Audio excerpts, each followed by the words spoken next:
ভেনেজুয়েলায় যুক্তরাষ্ট্রের সামরিক অভিযান চালিয়ে প্রেসিডেন্ট নিকোলাস মাদুরোকে আটক করে নিয়ে যাওয়ার পর মেক্সিকোর সরকার ব্যাপক কূটনৈতিক ভারসাম্যের মধ্য দিয়ে এগোচ্ছে।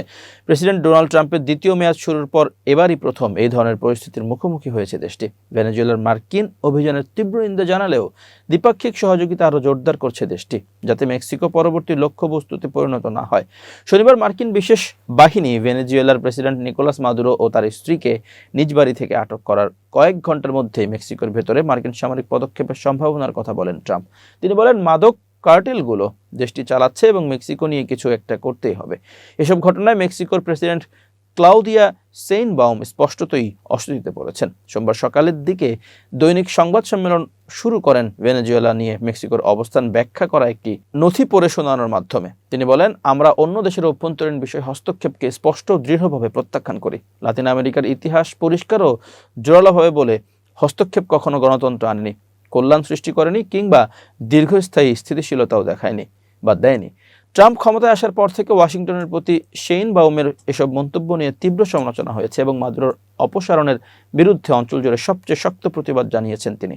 নিরাপত্তা বিশ্লেষকরা বলছেন, এই হামলার কঠোর নিন্দা জানিয়ে সেইনবাউম মেক্সিকোতে মাদক পাচারকারীদের বিরুদ্ধে একই ধরনের পদক্ষেপ সহ্য করবে না বলে ইঙ্গিত দিয়েছেন। যুক্তরাষ্ট্রের বিচার বিভাগ মাদুরোর বিরুদ্ধে মাদক পাচার, সন্ত্রাসবাদ ও অস্ত্র সংক্রান্ত অপরাধের অভিযোগ এনেছে। সোমবার নিউ ইয়র্কের একটি আদালতে নিজেকে নির্দোষ দাবি করেন এবং যুদ্ধবন্দী বলে ঘোষণা দেন মাদুরো।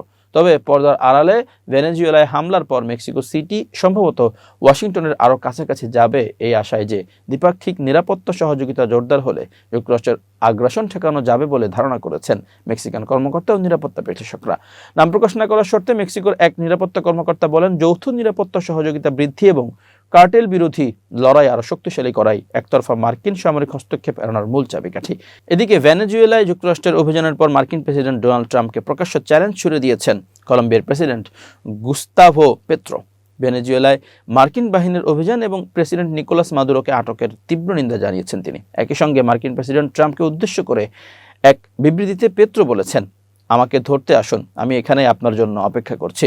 সতর্ক করে দিয়ে কলম্বিয়ার এই প্রেসিডেন্ট বলেছেন, তারা যদি বোমা হামলা চালায় তাহলে কৃষকরা পাহাড়ে হাজার হাজার গেরিলায় পরিণত হবেন।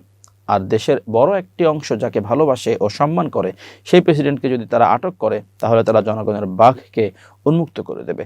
1990-এর দশকে সশস্ত্র আন্দোলন থেকে বেরিয়ে আসেন পেত্রো। তিনি দেশটির বামপন্থী গেরিলা ছিলেন। পেত্রো বলেন, আমি শপথ করেছিলাম আর কখনো অস্ত্র ধরব না, কিন্তু মাতৃভূমির জন্য আমি আবার অস্ত্র তুলে নেব। ভেনেজুয়েলায় হামলার পর রোববার সাংবাদিকদের সঙ্গে আলাপকালে ট্রাম্প বলেন, কলম্বিয়া এমন একজন মানুষের দ্বারা পরিচালিত যিনি যুক্তরাষ্ট্রে মাদক বিক্রি করছেন। ট্রাম্পের এমন মন্তব্যের পর দুই দেশের মাঝে উত্তেজনা চরমে পৌঁছেছে।